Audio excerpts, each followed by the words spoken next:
اس بچے نے مختصر سے وقت کے اندر قرآن مقدس کے تعلق سے کتنی قیمتی باتیں ہم سب کے سامنے رکھی ہیں۔ یقیناً یہ بات تو حقیقت ہے کہ اللہ تبارک و تعالیٰ نے اس قرآن مقدس کو جو اتارا ہے، اللہ تبارک و تعالیٰ نے 1400 سال پہلے محمد عربی صلی اللہ علیہ وسلم کے قلب اطہر پر جو یہ قرآن مقدس نازل کیا تھا، جو اس وقت آپ کے اور ہمارے سامنے موجود ہے۔ آپ کو اور ہمیں بھی اس پر چڑھتے سورج کی طرح یقین ہے کہ اس کا ایک ایک حرف سچا ہے، اس کے اندر کسی طریقے کا کوئی تغیر و تبدل نہیں ہو سکا ہے۔ سینکڑوں طاقتیں آئی،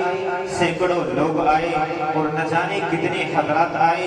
جنہوں نے اس قرآن مقدس کو بدلنے کی کوششیں کی، اس کے اندر تحریف کرنے کی کوششیں کی، لیکن سب ناکام اور بے سود رہی ہیں۔ ایک پنڈت بھی کھڑا ہوا تھا چند سال پہلے، ایک آدھ سال پہلے، آپ نے ضرور سنا ہوگا، وہ بھی یہ کہہ رہا تھا کہ قرآن مقدس سے 26 آیات کو نکال دیا جائے کیونکہ یہ جہاد کو بڑھاوا دیتی ہے، یعنی ظلم و ستم کو بڑھاوا دیتی ہے۔ اس نے بھی یہ سارے الفاظ کہے تھے۔ اس کو اندھے کو یہ نہیں معلوم تھا کہ 1400 سال پہلے سے یہ آندھیاں چل رہی ہے، 1400 سال پہلے سے لوگ اس کو یہاں سے نکالنے کی، قرآن مقدس کو بدلنے کی کوششیں کر رہے ہیں، لیکن قرآن مقدس آج تک نہ اس کا کوئی لفظ بدلا ہے، نہ اس کا کوئی رکن بدلا ہے، نہ کوئی رکو بدل پایا ہے، نہ اس کا کوئی ایک نقطہ بھی بدل پایا ہے۔ قرآن مقدس بعینہ جس طریقے سے 1400 سال پہلے، 1450 سال پہلے محمد عربی صلی اللہ علیہ وسلم کے